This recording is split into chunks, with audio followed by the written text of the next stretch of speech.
रहस्य क्या है? इस संदर्भ में पहले कुछ बातें कॉस्मोलॉजी की जान लेनी जरूरी है। सारा रहस्य इस ब्रह्मांड में छुपा हुआ है, सब होनी सब अनहोनी का रहस्य, चाहे वो कोरोना वायरस का रहस्य, स्पेनिश फ्लू का हो या किसी ट्रेड वॉर या किसी वर्ल्ड वॉर का ही क्यों ना हो। सबसे पहले तो ये बात जान लेनी जरूरी है कि वैज्ञानिक दृष्टि से सूर्य से ही समस्त सौर्य परिवार का, मंगल का, बृहस्पति का, चंद्र का, पृथ्वी का जन्म हुआ है। ये सब सूर्य के ही अंग है। फिर पृथ्वी पर जीवन का जन्म हुआ, पौधों से लेकर मनुष्य तक। मनुष्य पृथ्वी का अंग है, पृथ्वी सूरज का अंग है। अगर हम इसे ऐसा समझे, एक माँ है, उसकी एक बेटी है और उसकी एक बेटी है, उन तीनों के शरीर का निर्माण एक ही तरह के सेल से, एक ही तरह के कोष्ठों से होता है।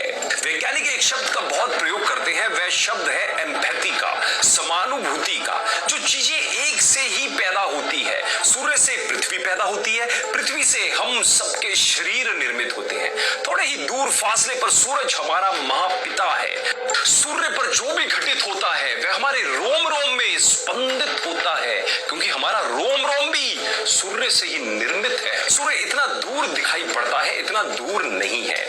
हमारे रक्त के एक एक कण में और हड्डी की एक एक टुकड़े में सूर्य के ही अणु का वास है। हम सूर्य के ही टुकड़े हैं और यदि सूर्य से हम प्रभावित होते हैं, इसमें कुछ आश्चर्य नहीं है। एम्पैथी है, समानुभूति है। अब 11 वर्ष में सूरज पर तीव्र रेडियो एक्टिविटी, तीव्र वैद्युतिक तूफान चलते हैं। ऐसा प्रति 11 वर्ष पर एक रिदम, ठीक ऐसा ही एक दूसरा बड़ा रिदम भी पता चलना शुरू हुआ है और वह है 90 से 100 वर्ष का सूरज के ऊपर, और वह और भी हैरान कर देने वाला है। और ये जो मैं कह रहा हूं, ये सब वैज्ञानिक तथ्य है। ज्योतिष इस संबंध में कुछ नहीं कहते, लेकिन मैं इसलिए यह कह रहा हूं, उनके आधार पर ज्योतिष को वैज्ञानिक ढंग से समझना आपके लिए आसान हो जाएगा और आप जान पाएंगे कि इस महामारी कोरोना वायरस का जो रहस्य है वो क्या रहस्य है। 90 वर्ष का एक दूसरा वर्तुल है जो कि अनुभव किया गया है। उसके अनुभव की बड़ी बड़ी अद्भुत बात है। इसे संयोग कहें या कुछ और, पर हर 100 साल पर पूरी दुनिया में एक बड़ी महामारी का हमला होता है। जैसा अभी कोरोना वायरस फैला हुआ है, महामारी फैलती चली जाती है, लोगों की मौत होती रहती है। हर 100 साल पर इंसानों को नई महामारी की दवाइयां खोजनी पड़ती है। ऐसा पिछले 400 साल से होता आ रहा है। 1720 में पूरी दुनिया में प्लेग फैला।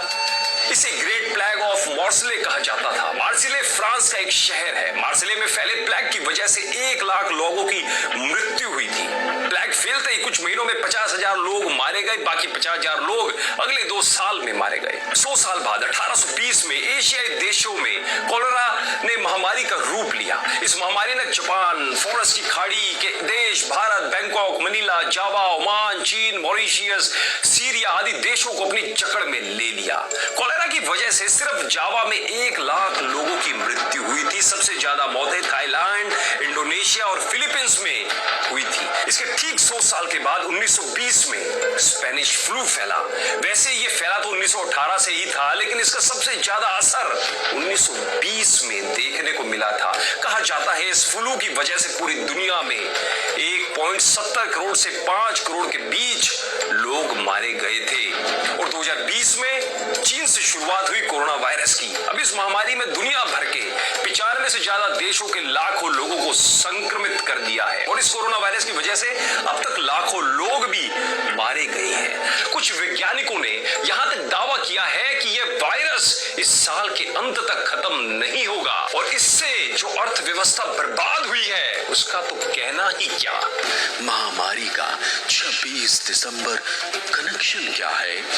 26 दिसंबर के सूर्य ग्रहण का कोरोना से रिश्ता? वो साल 2019 था, पर असर 2020 पर भी है। ग्रहों की कमजोर स्थिति में आ सकता है प्रलय। गुरु और केतु के मिलन से बना नीच भंग योग 2020 में फिर होने हैं 3 अलग अलग ग्रहण। जून जुलाई के महीने में फिर होने हैं 3 ग्रहण कोरोना के आतंक पर असर हो सकता है। महामारी की प्रलय का अंत हो सकता है। क्या कहते हैं ग्रह?